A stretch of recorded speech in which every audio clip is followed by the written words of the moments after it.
मैं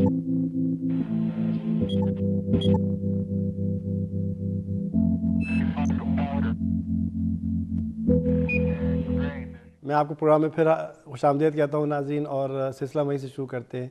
जी आप बताएं कुछ इस सिलसिले में जो मैंने पूछा आपसे सवाल, लेसन और एस्प्रीन। लेसन का जी एस्प्रीन का बेसिकली ये होता है कि अगर नॉर्मल ज़बान में बताया जाए कि खून को पतला करती है, और लेसन का भी यही इफ़ेक्ट है कि वो खून को पतला करता है। और इस वजह से जो लोग दिल के आर्जे में अगर मुब्तला हैं तो उनको डॉक्टर्स नॉर्मली एक मुनासिब डोज में एस्प्रीन रिकमेंड करते हैं। और कई दफ़ा ये होता है कि उनको ये भी कहा जाता है कि घर वाले कहते हैं कि लहसुन बड़ा मुफीद है, लहसुन भी खाएं, तो वो एस्प्रीन भी ले रहे होते हैं और लहसुन भी ले रहे होते हैं, जबकि दोनों का सिमिलर इफ़ेक्ट्स होते हैं। वो भी एंटी जैसे हमारा खून निकलता है तो खून को रोकने के जो फैक्टर्स होते हैं वो उनके अगेंस्ट काम कर रहा होता है, लाइक खून को पतला कर रहा होता है।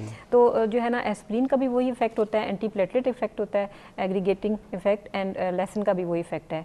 तो अगर दोनों चीज़ें साइमल्टेनियसली इस्तेमाल की जाएंगी तो वो उसका इफेक्ट जो होगा वो एग्रवेट हो जाएगा। और फिर ये होगा कि अगर आप सपोज करें कि आपको कोई चोट लग गई और आप खून बंद करना चाह रहे हैं तो वो खून बंद नहीं होगा। तो आप मत कहना चाह रही हैं कि वो अवॉइड करें, नहीं खाएं, एक चीज़ इस्तेमाल करें। तो ये होता है कई दफ़ा लोग हकीमी भी कर रहे होते हैं और डॉक्टरी भी कर रहे होते हैं, तो वो ये होता है कि कई चीज़ों के इफेक्ट्स एग्रवेट हो जाते हैं with that effect. Anti tubercular drugs के देखा गया है कि बहुत मुसर असरात होते हैं, और मछली खाओ नहीं खाओ इसके साथ, और खा लो तो क्यों खाओ, ये कुछ कहना चाहेंगे? मछली का एक्चुअली ये है इफ़ेक्ट कि मछली जो होती है ना उससे कई लोगों को एलर्जन डेवलप हो जाता है। तो जिन लोगों को एलर्जन डेवलप हो जाता है तो उनको जो है मछली खाने से साइड इफ़ेक्ट्स प्रोड्यूस होते हैं।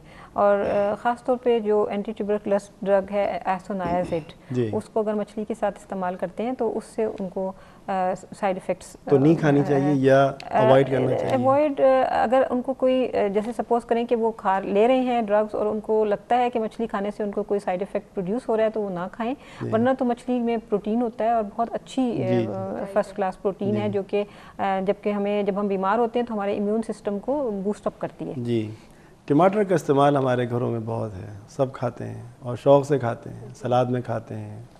लेकिन अब एक मसला उठता है बीज, विदाउट बीज, क्या बीज के साथ खाना चाहिए या इसके अलावा खाना चाहिए? देखिए अगर हाँ बिल्कुल, देखिए टमाटर बिल्कुल वाकई हमारे सालनों में, सैलड में बहुत ज़्यादा इस्तेमाल हो रहा होता है। असल में मसला ये है कि देखें अगर हम एक हेल्दी हैं, अगर हम एक सेहतमंद इंसान हैं तो हमारे लिए टमाटर को हम बीज के साथ खाएँ, बीज से हटा कर खाएँ, कोई मायने नहीं रखता, हमारे लिए वो एक ही चीज़ है वो। लेकिन अगर आपको गुर्दे की किसी भी तरह की कोई तकलीफ़ है उसके अंदर जो है आपको टमाटर ही मना किया जाता है, क्योंकि वजह इसकी ये होती है, टमाटर हो गया, पालक हो गया, इसके अंदर क्या होता है कि ऑक्सलेट एक अज्जा होता है, एक जुज़ होता है, वो बहुत ज़्यादा पाया जाता है टमाटर के बीजों के अंदर भी। तो जब किडनी पेशेंट आप होते हैं, किडनी वैसे ही आपके पास काम बिल्कुल सही से नहीं कर पा रही होती है, तो अगर आप इस तरह के पेशेंट होते हैं तो ये जो जुज़ होते हैं ऑक्सलेट वाले, ये पत्थरी बना लेते हैं। और ये पत्थरी जो होती है वो यूरिक एसिड के भी आपके पास पत्थर होते हैं, प्यूरिन के पत्थर होते हैं आपके पास, कैल्शियम के पत्थरी हो जाती है। तो ये तमाम स्टोन्स जो होते हैं वो किडनी ट्रबल में और इजाफा कर देते हैं। इसलिए कहा जाता है कि अगर आप किडनी पेशेंट हैं तो आप बीजों के बगैर इस्तेमाल करें। अव्वल तो मतलब आपको टमाटर और पालक का यूज़ ही बहुत कम करना चाहिए, क्योंकि किडनी में ये डेंजरस होते हैं, ये किडनी के दर्द को, आपके पेन को मज़ीद इन्हांस करेंगे। और अगर आप हेल्दी इंडिविजुअल हैं तो आप जो है बिल्कुल खाएं, टमाटर को बीजों के साथ खाएं। पालक को तो धोना चाहिए क्योंकि उसमें पार्टिकल्स लगे होते हैं, बिल्कुल पालक के अंदर बहुत गर्द होती है। बिल्कुल पालक को एक दफ़ा नहीं, ये बिल्कुल ये जितनी घरेलू ख़वातीन है उनको ये बात बताना बहुत ज़रूरी है कि पालक को कम से कम 3 से 4 दफ़ा धोना चाहिए, इससे कि पालक के अंदर बहुत मिट्टी का मसला होता है।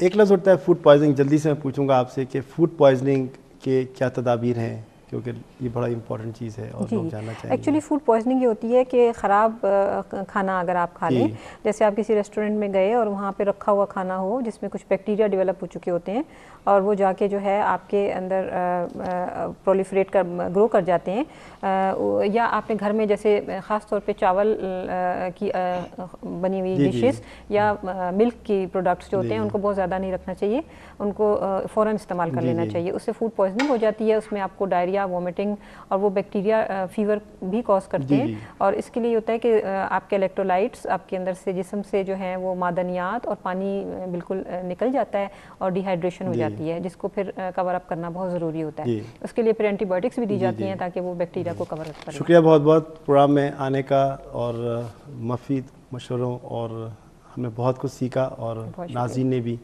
आपको भी बहुत बहुत शुक्रिया कि आपने जो बताया।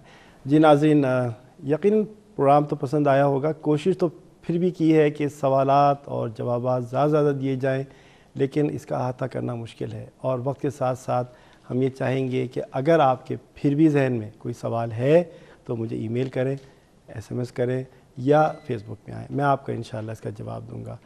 हमारा मकसद प्रोग्राम का क्या है, यही है कि दवा के मुतालिक ज़्यादा से ज़्यादा जानकारी आपको मुहैया की जाए। हमें आपकी सेहत का बहुत ख्याल है, दुआगो हैं आपके लिए। अपना बहुत ख्याल रखिएगा। इस उम्मीद के साथ इजाज़त चाहता हूँ। अल्लाह हाफ़िज़।